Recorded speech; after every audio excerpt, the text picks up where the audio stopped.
City podcast.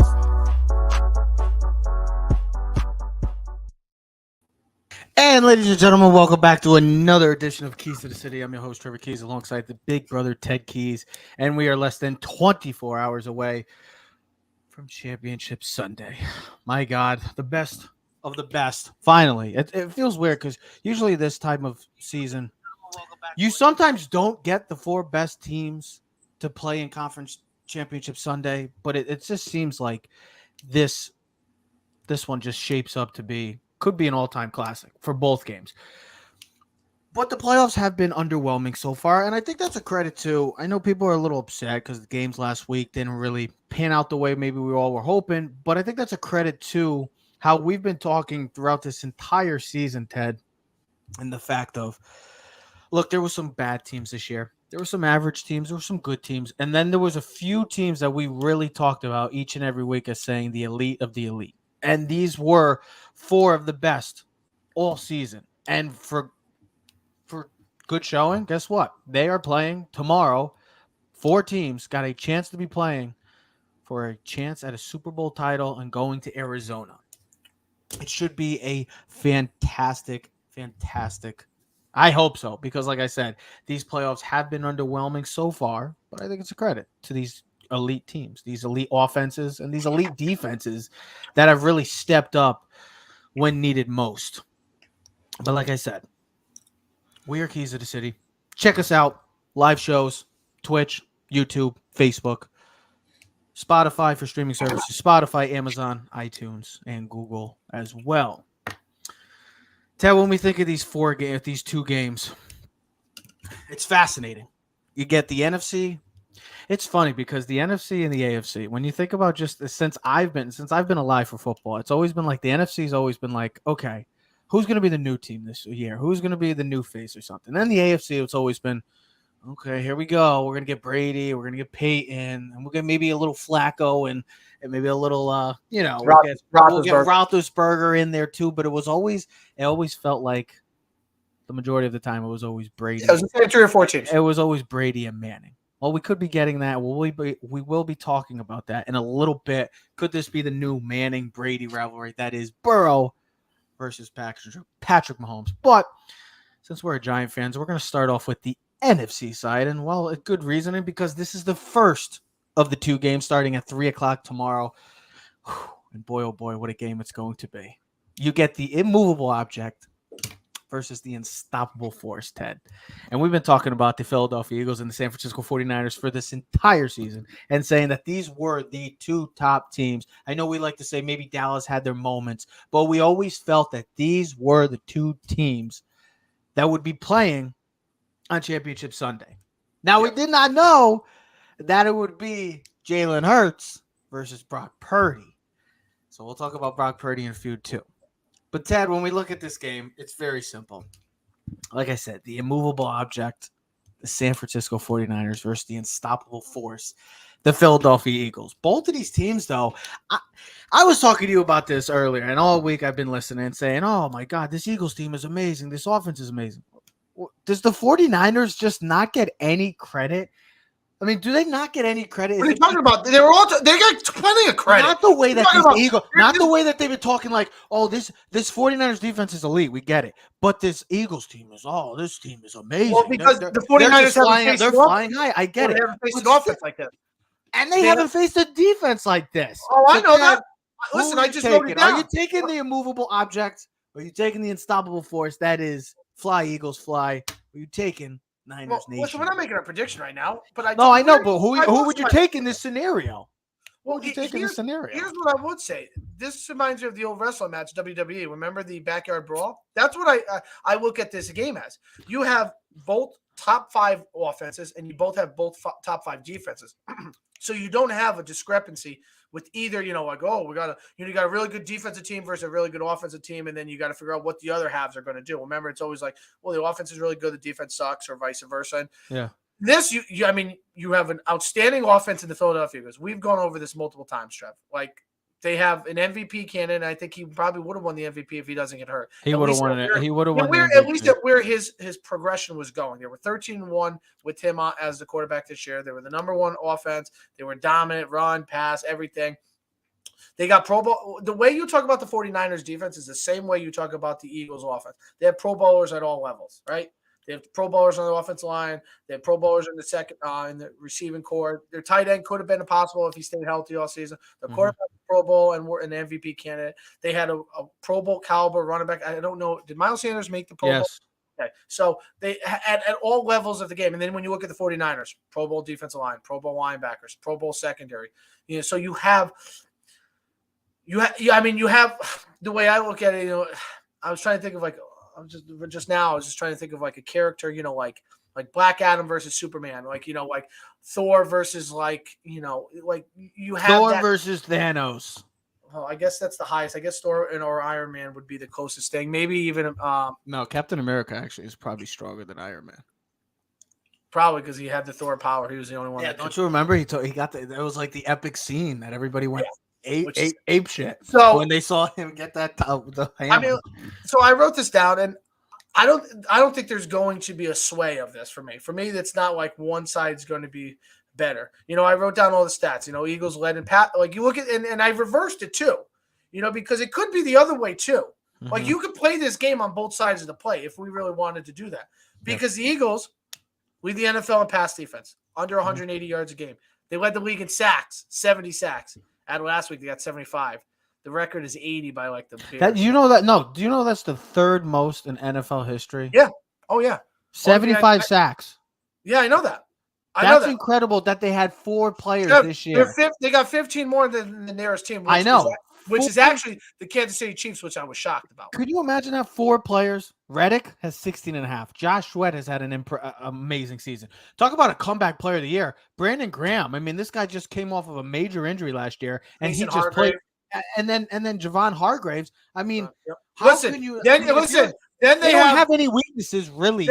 On both of these teams, I don't see a glaring weakness on either one of these teams. The only glaring weakness is the 49ers quarterback. And it's not a – listen, it's not a – it's not a mind about this. Well, he's a rookie. We'll get into that. I get it, but still. Here's that's my the thing. biggest weakness because the offense covered. But what I'm saying is – Okay. Don't get started with me, kid. No, what I was going to say I would be the unstoppable force. You're the big guy. Anyways, you can never beat me. Anyways, I always push you. Remember in the pool? No, you don't. Well, that's what I was gonna say. You cheat. You cheat. Grab my chain. I'm not. Never. I would never. I push you back. You go for a ride. I never. Oh yeah. But here's what I would say. All right. You want to say who am I taking? Listen, my prediction is the 49ers. So what's that telling me? I'm taking the immovable object. The only thing I worry about in this game is the 49ers haven't faced a dual threat quarterback like this all season. All right, they've been dominant, but everyone's been predominantly a pocket passer. The few times that Dallas did run the RPOs last week, they had success on.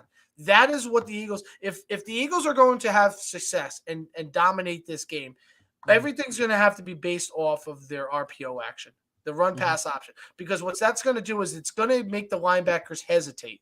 And that's where Dallas Goedert can be able to sneak behind them and open those matchups. Devontae Smith finds those open gaps. And then A.J. Brown's that big physical receiver, which can go over the top. So I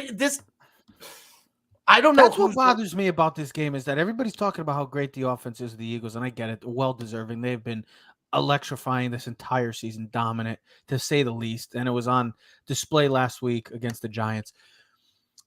You look at the 49ers. You're probably taking Kittle over Goddard. Maybe that's a toss-up, but you're probably taking Kittle. I'm just going to go through because I was just looking at something. Devontae and Ayuk, that could be a toss-up too. Debo and AJ Brown. AJ had the better year this year, but Debo had the All-Pro last year. Well, AJ Brown's more a predominant receiver, where Debo they use him as so you probably almost want to take Debo because he's so versatile. And I'll take AJ. I'll take AJ and then you're definitely taking McCaffrey over over Sanders. So it's like, then you're taking Hurts over Purdy, and the Eagles have the better offensive line. McGlinchey, the right tackle, is going to have – he struggled a little bit last week against Micah Parsons. If you haven't seen, Micah Parsons took McGlinchey and threw him into the river. Then he went against the Hall of Famer Trent Williams, and he was nowhere to be found. Yeah, so that's why he worked it. Now, here's the problem. This week is going to be Hassan Reddick versus McGlinchey, so that's going to be a huge matchup this week. I had written down a bunch of stuff. The Eagles had said – the way they're going to win is winning the run pass option. You got to put the Niners in a bind. You got to make them where, like last week, you're running the read option. That gives Bosa a hesitance. It makes him think. He's not just now you don't know where he's coming, and now it holds up that pass rush. All right, you're facing an unbelievable offensive line. Both teams are great on offense and defense. Yeah. Last year, the Eagles did play the 49ers. Hurts had 82 yards rushing against his 49ers defense last year. Now, I get it. They're not as good as last year's, but, I mean, what's really that significantly different in the 49ers defense last year? They're always pretty good. All right? They're always pretty good. And here's the other thing. And here's the other thing that I think Hurts could have success on. 49ers run the most zone coverage in all the league. PFF had them at like 90%, which I thought was way too high. But listen, I don't do the stats. That's what they have. Mm-hmm. Hurts thrives against zone pass coverage, right? He's got a passer rating of 104.4. So if that 49ers here's the thing. If they can't get pass rush with their 4, and it might be if they can't stop the run. I think the biggest thing with the Eagles is they run so successful with Hurts and Boston Scott and Miles Sanders and Gainwell that they run the ball so well. I believe they had over 200 yards rushing against the Giants last week. Now the defense is in a bind. Because that's where everything comes off of. If you can at least put the Eagles in a predominantly passing situation where it's 2nd and long, 3rd and long, that's going to give the 49ers a much more better chance to succeed going forward. And that's what the 49ers have done all year. They have dominated the line of scrimmage in their rush defense, 2nd in the league in rush defense, only giving up 79 yards a game. And then their pass rush just dominates. I'm sticking with the 49ers. I've been on the 49ers all year. I picked them to come out of the NFC all season and preseason. But I also didn't think Hurts and the Eagles offense was going to be I get it, good. But this defense is, Fred Warner, Draker, Greenlaw. I mean, what more? I know people are like, oh, well, they got this dominant running attack. Well, they got 2 stout linebackers. 49ers continue to just produce all-pro linebackers. It's fascinating. Well, here's the other thing. Do you know this is – how healthy is Oh, we'll see. It was pretty good last week. He did all right, but they dominated. The Giants didn't really touch them. So here's a fun fact. Dating back to 1990, this will be the 9th matchup featuring the top-ranked scoring offense versus the top-ranked scoring defense. The record is 4-4. Heading into this, the last matchup was actually in 2020 between the Packers and the Rams, in which was favored by the Green Bay Packers. Yeah, they beat. Remember that was when Devontae went all the way motioned over, and Jalen couldn't get over to him, caught him, and got. Oh, that was the semifinal. That wasn't a conference championship game. But it wasn't a conference. Yeah, it was a divisional round between the Rams and Packers. But this is going to be the 9th matchup. So, with the history that says something's got to give. It's either going to be the defense that's going to have the edge, or it's going to have the offense. The biggest thing heading into this game, and we feel like every week, it's just, what's fascinating is that. When you see a story like this and a kid that's living out his dream and literally is 7-0 right now, they haven't lost since he's been the guy. They haven't lost since October. But everybody, each and every week that I watch all of these sports shows, want to try to find a way to nitpick this kid and just find a way to see him fail. And it is truly fascinating that a kid that what he's doing, Mr. Irrelevant, he's only 60 minutes away from doing the unthinkable. There's a 4th rookie quarterback. The other 4 haven't got it. I don't think it's knocking him down, but it's no. I think it is. I think it is because you just said it, Ted. You just said it. Oh, this offense, both of these offenses are great, but the reason we won't take the 49ers offense is because Brock Purdy. So we knock him automatically. No different than the Patriots team that went to the Super Bowl. Listen, you give credit. Listen, when you have but he doesn't have to be. When you have the best play caller, when you have one of the best rushing attacks, when you have George Kittle and Deebo Samuel, of course you're not going to get the damn credit, bro. Because but he still has to do. He is a facilitator of the ball. Okay, but he still has to get credit because he's not turning the ball over. Oh, he gets credit. People give him credit for going. Not the credit that people should give him a little more. But here's the thing: you know this in the NFL and the way the show. He's been the best quarterback of the 49ers this entire season. Yeah, but here's the thing: the Eagles are winning because of Jalen Hurts. not in spite of Jalen Hurts. People look at it, if you look at these two teams in comparisons, the way people look at it is the 49ers are not winning because of Brock Purdy. I think last week is the Eagles are winning because of Hurts. Hold on. The only game that you could honestly sit back and honestly say that is last week, which I will give you that because he did not look his part. And I give that a credit to the Dallas defense because that is a great defense as well, as we've been talking about all year. But other than that, the 6 games that he's played, he has looked fascinating. One game I'll give you, and it was last week where that defense really had to carry them in that running attack of McCaffrey. But you have to understand the other side of the plate when people talk about this. When they look at the 49ers, they look at the best offensive mind in the game in Kyle Shanahan. He sets up his offense, his play calling, his ability to put motion. They run the most motion of any team in the league. So they set their personnel up and they set the offense up and they can dictate what the defense wants to do based on their setup on their offense. All right.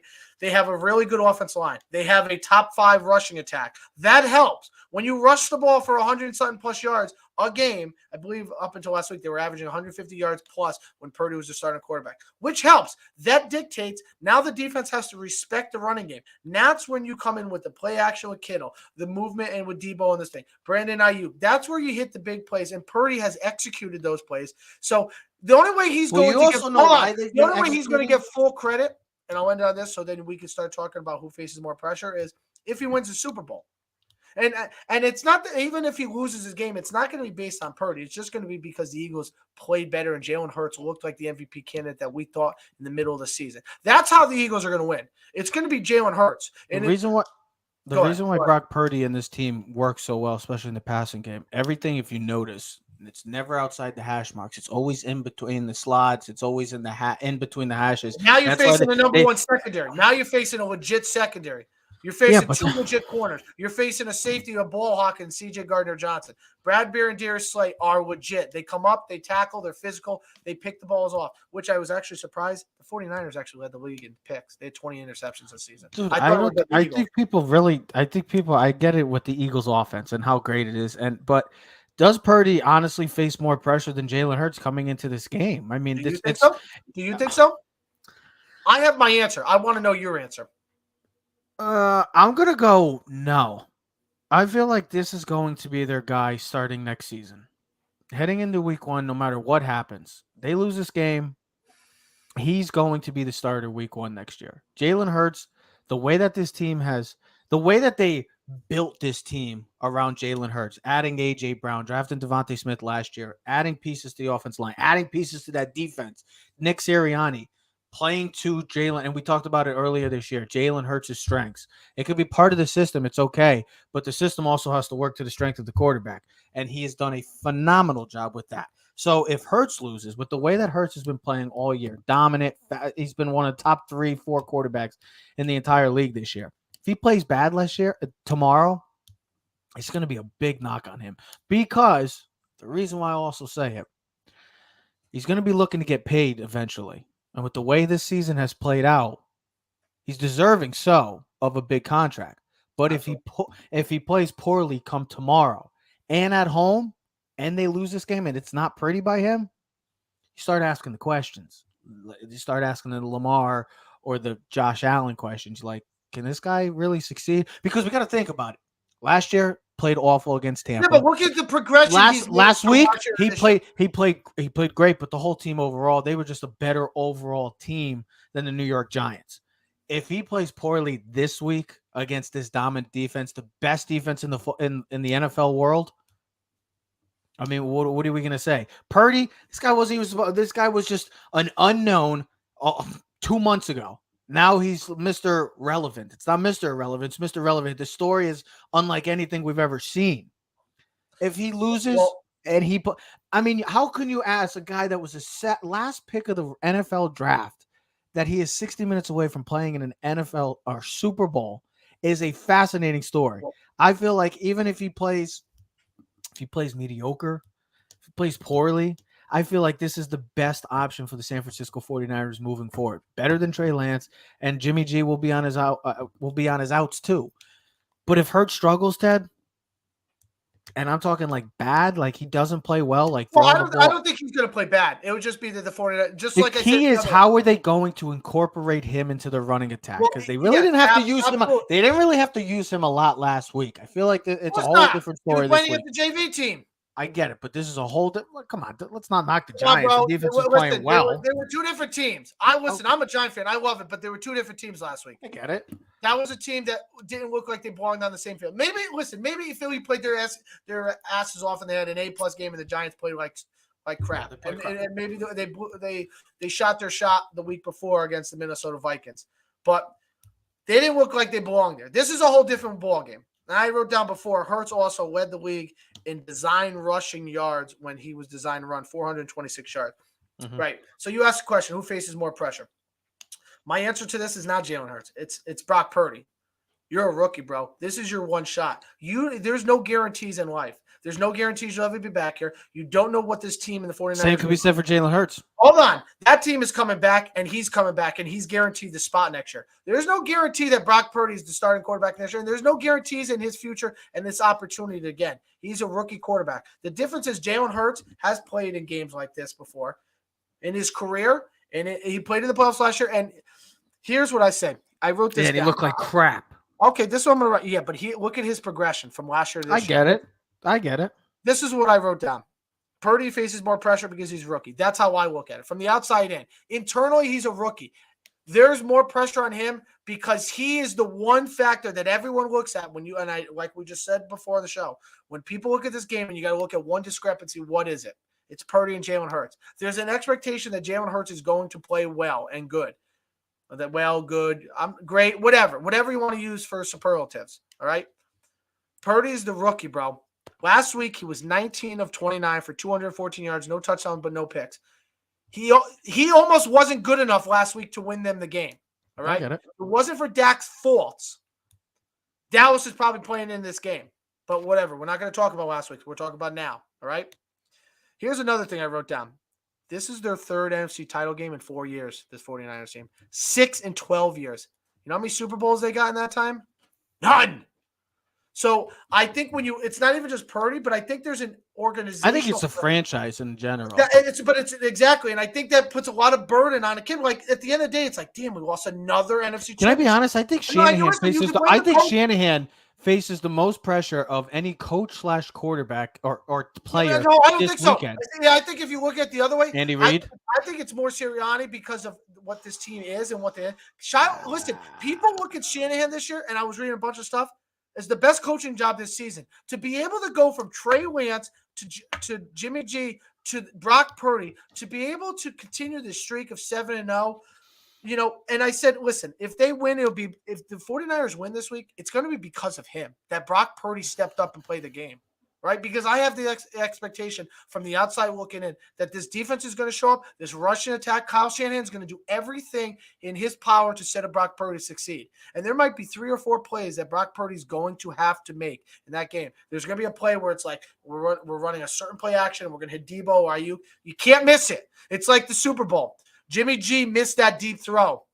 Mm-hmm. That's what I'm saying. You only get few chances, and who knows what happens with the Trey Lance and Brock Purdy next year? Maybe they fight it out. Maybe Trey Lance beats him out next year, and Brock Purdy's a solidified, solid backup next year because Trey Lance is able to do things that Brock Purdy. I don't know. We don't know that, but this is a golden opportunity for this kid to make history. All right, for them.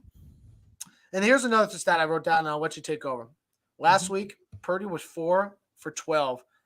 In attempts passing last week for only 55 yards when he was under pressure against Dallas. So, and I look at this way, Philly is a much different weapon.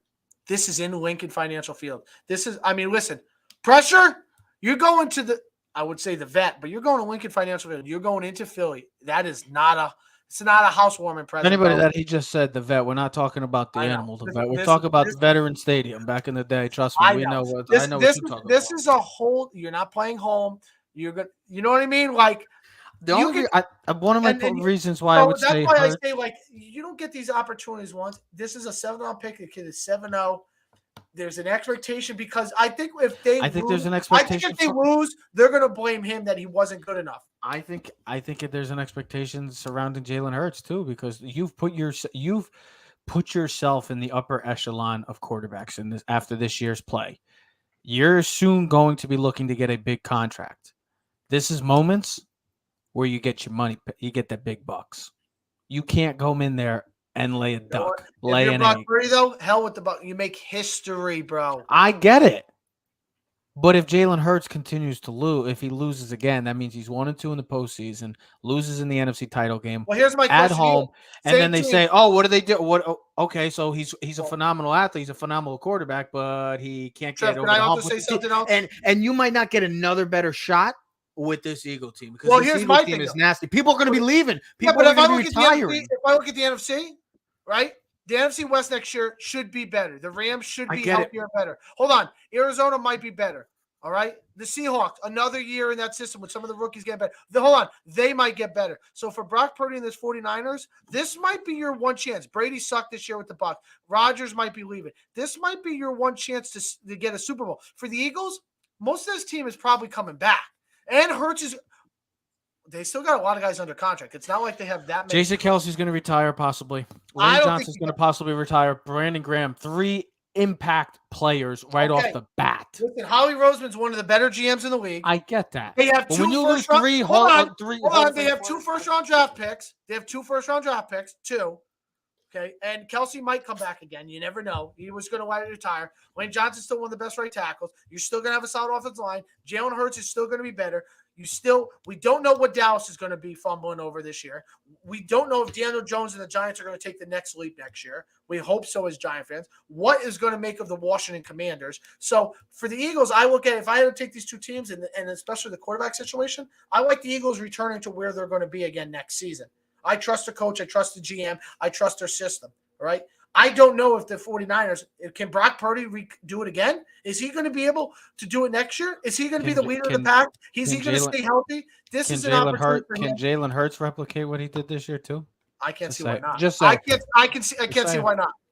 I know. I can't see why not. Why Jalen Hurts can, but Brock Purdy would be incredible if he did it again. That's what I'm talking about. This whole narrative of like, like we're just waiting. We're just waiting for the moment that Brock Purdy fails, so everybody could be like, "I told you so." It is going to be happening. He hasn't done it yet. Last week, okay, his defense, his running attack, rushing game covered his ass. George Kittle covered his ass. I get it. One game. Listen, I can understand. He's played 7 of them. He's played 7 of them, and he's looked pretty darn on good of a quarterback.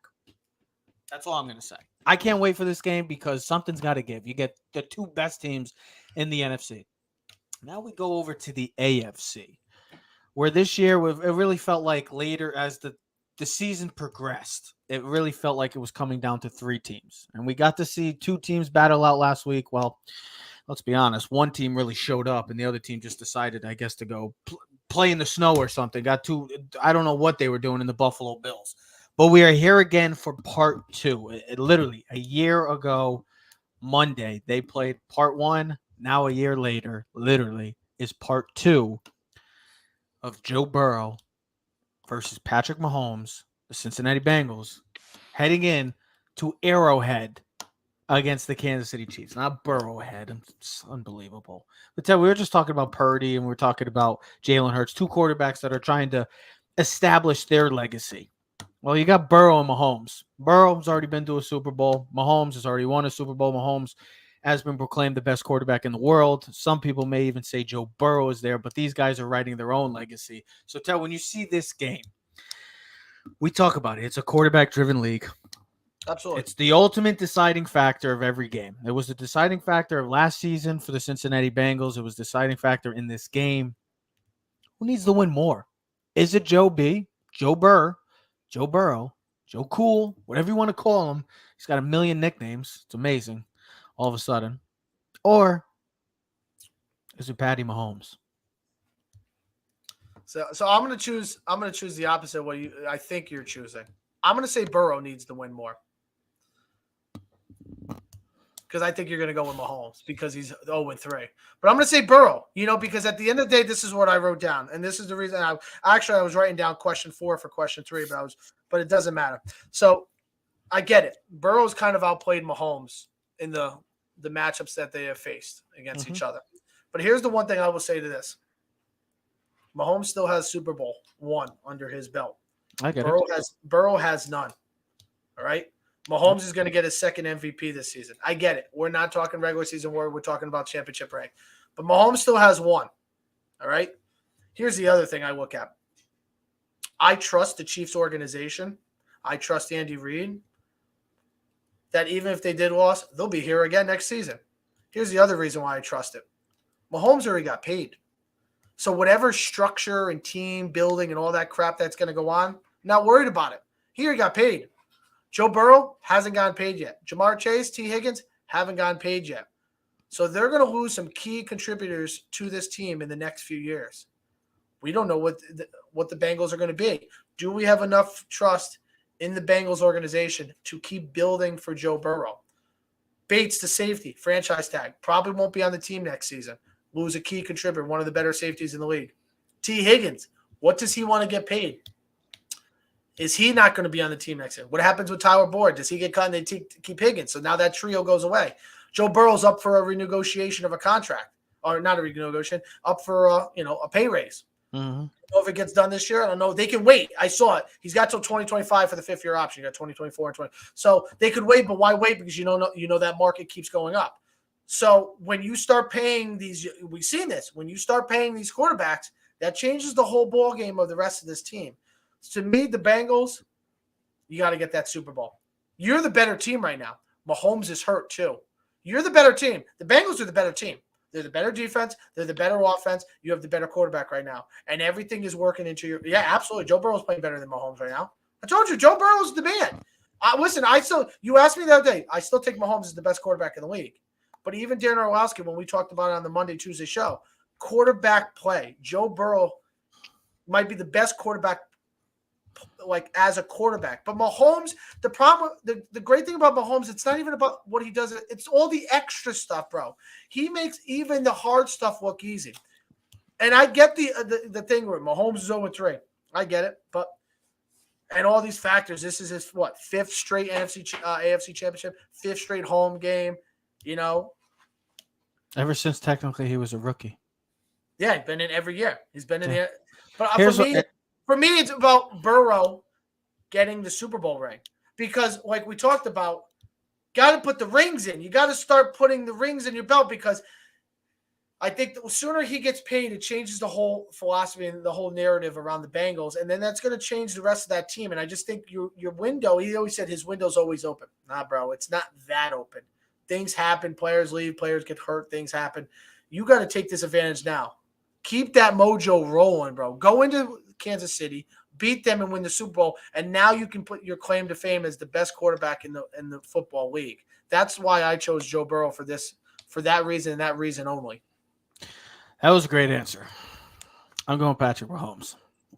And I don't know if you remember, but when we did coming into this playoffs, we talked about teams facing pressure. Obviously, we both had the Buffalo Bills. I had the Kansas City Chiefs too. And I get why not? Why should he? Dallas was number 3 for me. Why should they be criticized? Why? They got Patrick Mahomes. They lost Tyreek Hill. And that whole narrative too for the whole year, just blasphemy. Just hearing people like, how is Patrick Mahomes going to be able to survive without Tyreek Hill? When you're that good and everybody says he's the best quarterback in the world, trust me, he'll make it work. And he did again. He's going to win another MVP. But it's kind of like how we can even just go right to the next question. It's kind of like Peyton Manning. Because if we really think about it, Peyton was the more talented quarterback over Brady. We always had more stats, had the MVPs. He had everything, but he never won that ring. And I get that. Burrow hasn't won it. He got there last year, hasn't won it. They're still going to have to pay people a lot of big money coming to some of these stars on this Bengals team. I 100% agree with you on that. But what about Mahomes? What if he doesn't win again?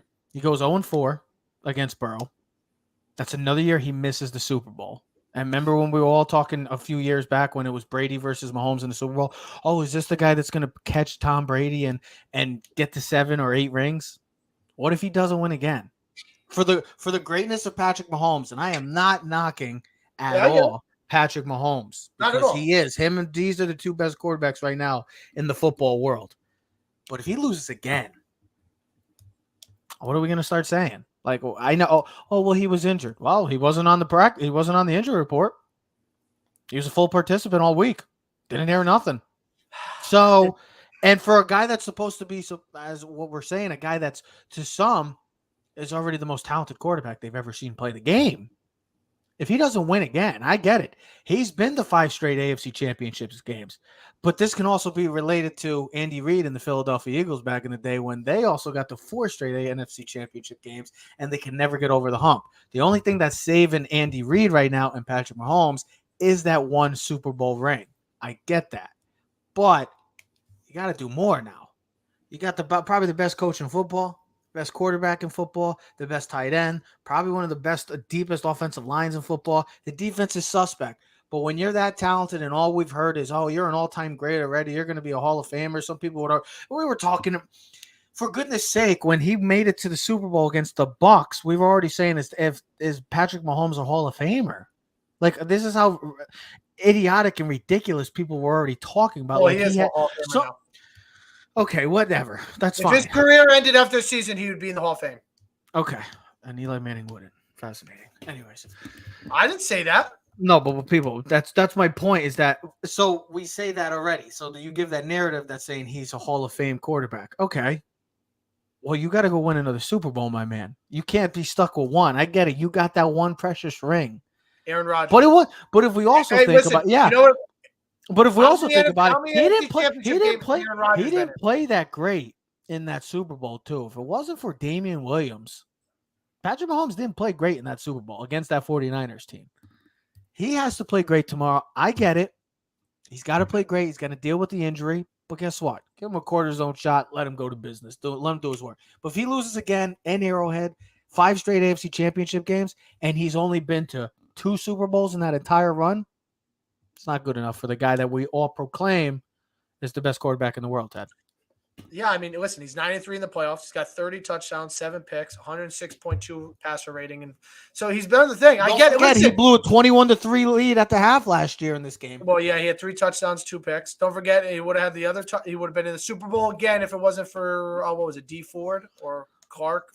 Frank Clark being offsides. So that's that's not his fault. I get it. Hey, it wasn't Josh Allen's fault that defense could have stopped at 13 seconds. You already blamed Josh Allen for not getting there. So, hey, whatever. He didn't get there. No, I get it. I mean, listen, like we talked about with the first game, the unmovable force. I mean, I get what you're saying, though.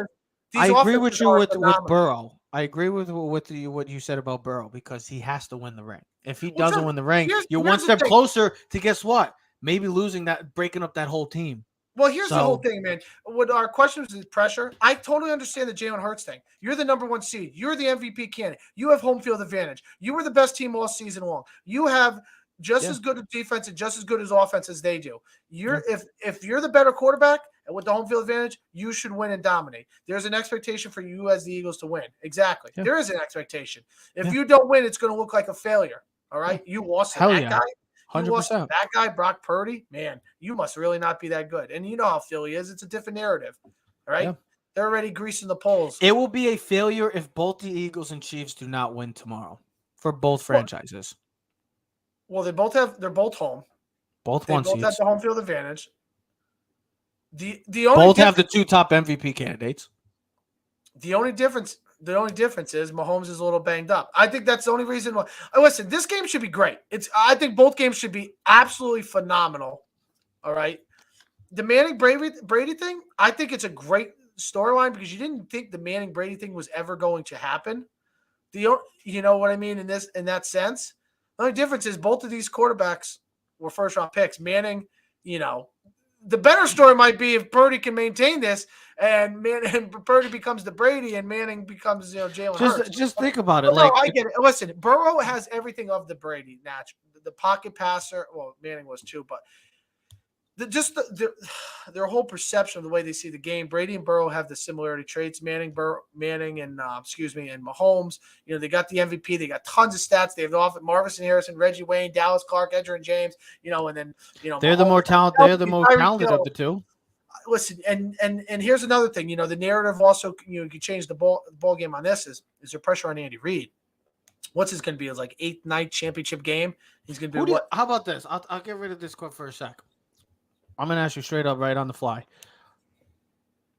Which coach do you think faces more pressure? Is it Reed or Shanahan? Pressure to win. Yeah. I think Reed faces more pressure to win.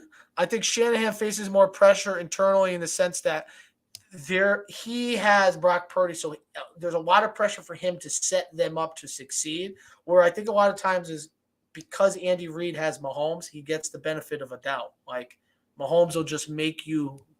It's like I got Michael Jordan on my team. I'm going to win. It doesn't matter, right? I don't give a crap what play call. I'm just going to be that successful. So I think in the way the Chiefs are built, it's like Mahomes is their eraser for their mistakes. Like, don't worry, we'll come up with the bad play. Don't worry, Mahomes will spin around, throw around, jump pass with his left arm, no look, bang, boom, we'll score 7 points. It's not going to make a difference. You know what I mean? He's able to make all those extra plays that most quarterbacks never have and never will make the play because they just don't have the skill. There is definitely more pressure, I would say, on Andy Reid because here's the other thing. He's also older. Yeah. Right? So his timeline of as a coach might be ending soon. Right? And, you want to pile up the rings, bro. And I think for Andy Reid to put another Super Bowl, he would have 2 Super Bowl rings now. He would have been to 1, 2, 4 Super Bowls in total.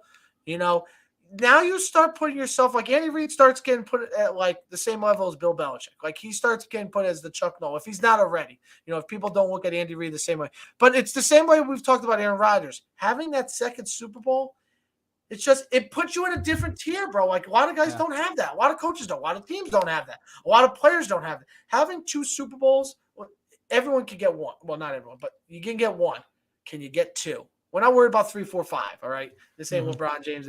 Can you get 2? Like the thing about Peyton Manning was like he had 1. Remember? Could he get that second one? And remember, it was always like, man, Eli got 2. Can you get 2, Peyton? And you're supposed to be the best quarterback of all time. So that's and you think about a lot of the great quarterbacks, they seem to have 2. Like the knock on Breeze, the knock on Rodgers was he only got 1. And all those years of success. I mean, there is significant pressure on Mahomes. Like, you're going to go 0-4 against Joe Burrow. You're supposed to be the best quarterback in the league. You're the number 1 seed. You're going to have lost what? What I wrote it down. I guess I did. I thought I wrote it down, but you'd have what? 3 losses at home in the championship games. Yeah, 2 Brady. to Burrow. It'd be 2 to Burrow, 1 to Manning. So like the narrative starts to change. You lost to Brady when he was in New England. You said Manning. Did I say Manning? I apologize. Well, we're on the conversation. Peyton's been retired for a long time. Brady's somehow still going. It's amazing. It's just funny because we're big NFC guys because we're Giant fans. So we've seen how the NFC has played out over the years. And it always feels like it's someone different. It just is always like who's the exactly the Giants, who's like the Packers, Yeah, like who's the upper comer? And then when you look at like the AFC, it's like, okay, it's always been Brady, it's always been Peyton. You get the Flacco or Roethlisbergers here and there, but other than that, it's always been those 2. And it really feels like right now, like that's how it's going to play out moving forward with the AFC, with like Burrow, Mahomes being the Brady and Manning, and then you get like a Josh Allen, and wherever Lamar goes, you get Josh Allen as like the Big Ben, and then somebody else. Maybe you get Lamar, who finds a way to win a Super Bowl. It's fascinating that we're starting to see this again in the AFC. It's only happened twice so far, but I didn't even think about this and explain the point. But it's 2 straight years that they're both playing again. Use this argument going forward for both guys having pressure is when you look at that AFC, how stacked that AFC is.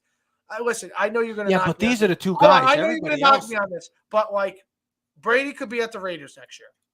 Russell Wilson in Denver could have a much more improved season. Justin Herbert. You are fascinated about Russell Justin Herbert. If they get the right coach and maybe they got a good defense, things could change. Doesn't mean they're a Super Bowl caliber team, but they could be a Super Bowl caliber team, right? Then you got the Chargers with Herbert. We don't know what's going to happen with Lamar. You're going to have Deshaun Watson in a full season with the Browns with Nick Chubb and Amari Cooper, and that team could make a run. The Pittsburgh Steelers always are competitive. Tomlin never has a losing season, all right?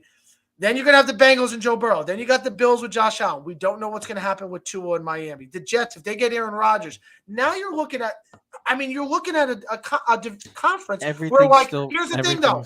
If you're the Bengals, right, like, your division is stacked. Are you going to be able to continuously because the Ravens should have had them in the wild card. The Ravens were the better team. If Lamar's in that game, the Ravens beat the Bengals, and we're not even talking about this. The Ravens were the better team. They were the better team, and they should have beat the Bengals. They didn't. And they struggle against their division. So what I'm saying is, for these teams, and especially because I'm going to choose Joe Burrow in this, like, Mahomes is always going to have that one ring, and he's going to have the 2 MVPs. You don't have any MVPs yet. I don't know if he'll ever get an MVP because it's going to be so difficult considering his conference, his division, and the caliber of players.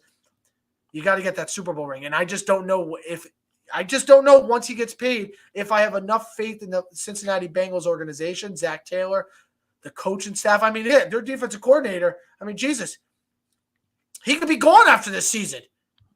And then you're trying to regroup, and just things change. And the NFL is so fluent and changes. Every year, 7 new teams make the playoffs, 7 new teams don't make the playoffs. Like 7 new teams this year make the playoffs. You have 7 new coaching changes every single year. It's like I'll steal it from Colin Cowherd. Every year, there's always a different change. There's different teams. There's injuries. There's things you can't account for. Brock Purdy's the 49ers quarterback. Yeah, for the NFC, there's always been change. But for the past 5 years, everything's run through Arrowhead. And now you got Mahomes against Burrow, part 2 straight years. Everything's going to run with those 2 teams right now because those 2 guys are leading the charge. And if you have those 2 guys, it's like Brady and Manning. If you have those guys, don't matter what else you have, you will always have a chance come every Sunday. And that's what those 2 guys have. Those 2 teams, I should say, franchises. Yeah, and I don't know if, God forbid, the Bengals win, are they going to get either one of those 2 injured linemen back for the Super Bowl in 2 weeks? So that's another thing. I mean, that's another thing. That's a huge thing going forward, especially if they win tomorrow. That's one thing you'll have to keep an eye on because both of those defensive lines of the 49ers and Eagles. If I can just end it on this in the prediction, and Charles called me before and he's like, "What do you think? What's your prediction?" I'm like, "Okay, so here's." I just want good football. Of course, I think we're gonna have great football. I'll tell you, my rooting interest. The only rooting interest I have is the 49ers over the Eagles, only because I'm a Giant fan. All right, I have no problem with either one of the AFC teams winning. I have no problem the Chiefs wins. I think it's great. I think Mahomes in another Super Bowl with Andy Reid is awesome. I love Mahomes. I still think he's the best quarterback in the league. But when we did our predictions and when I did it before our postseason, I picked the 49ers and the Bengals to go to the Super Bowl. So I'm sticking with the Bengals and the 49ers to go to the Super Bowl. I think the Bengals are playing really, really well. I think Joe Burrow has all the mojo to go in and beat them again. I just hope they didn't talk too much and you riled up a beast. But, hey, listen, I don't think that's really going to happen because once the game starts, it really isn't going to make a difference. No one's going to give a shit about that. What we're going to care about is, can Mahomes be able to extend plays and make plays with his legs? Is he able to move well enough outside the pocket where he succeeds, I think, better than anyone in the league? The plays where you always think outside the tackle box, where like in Denver, he's throwing the ball with his left hand, where he's no looking, where he's throwing the ball all that is outside the pocket. Mm-hmm. So that if he can't do that, I think that'll inhibit the Chiefs a little bit, but I'm still excited for both games. I'm rooting for great games. I told you, we posted our predictions. They'll go on Instagram. I already posted them on Twitter and TikTok and all that other nonsense.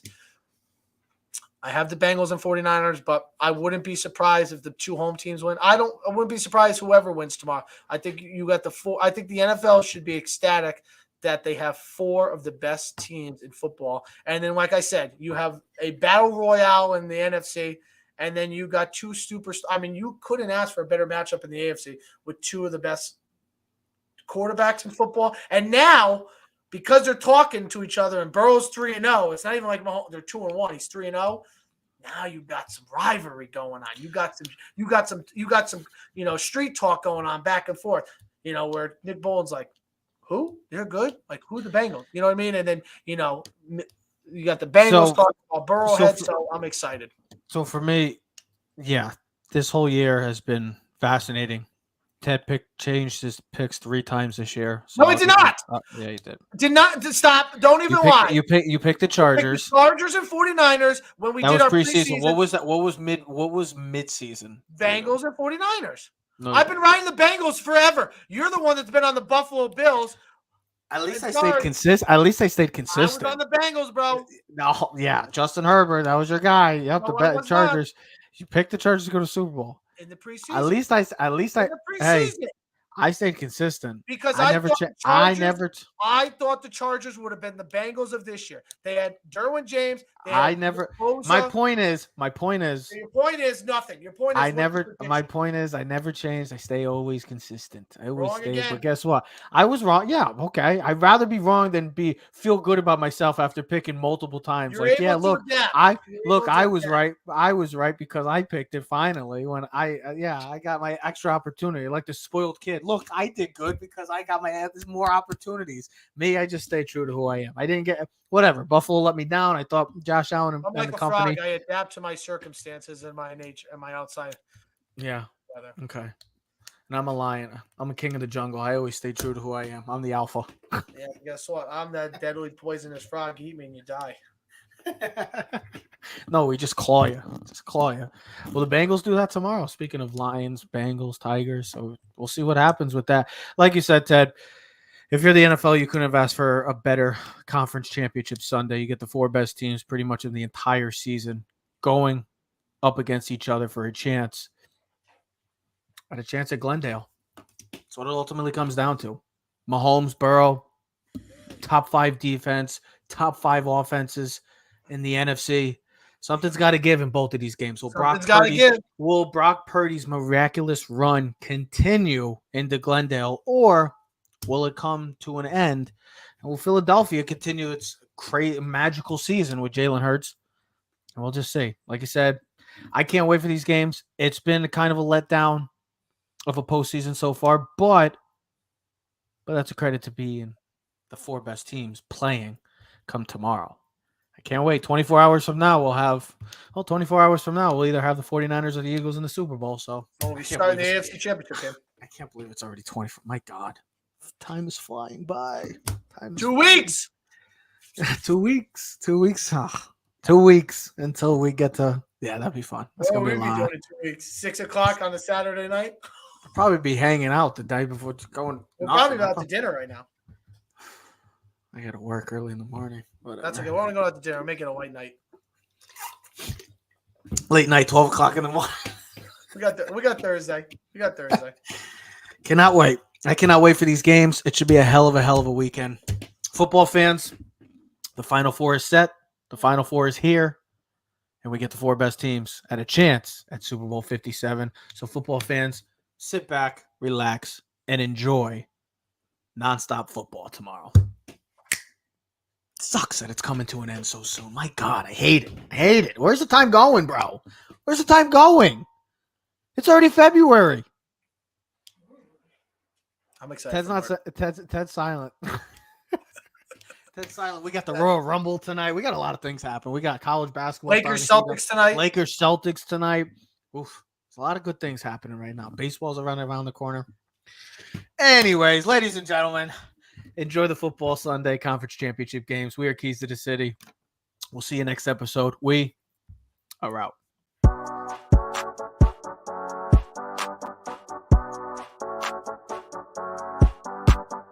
You are now in tune to the Keys to the City podcast.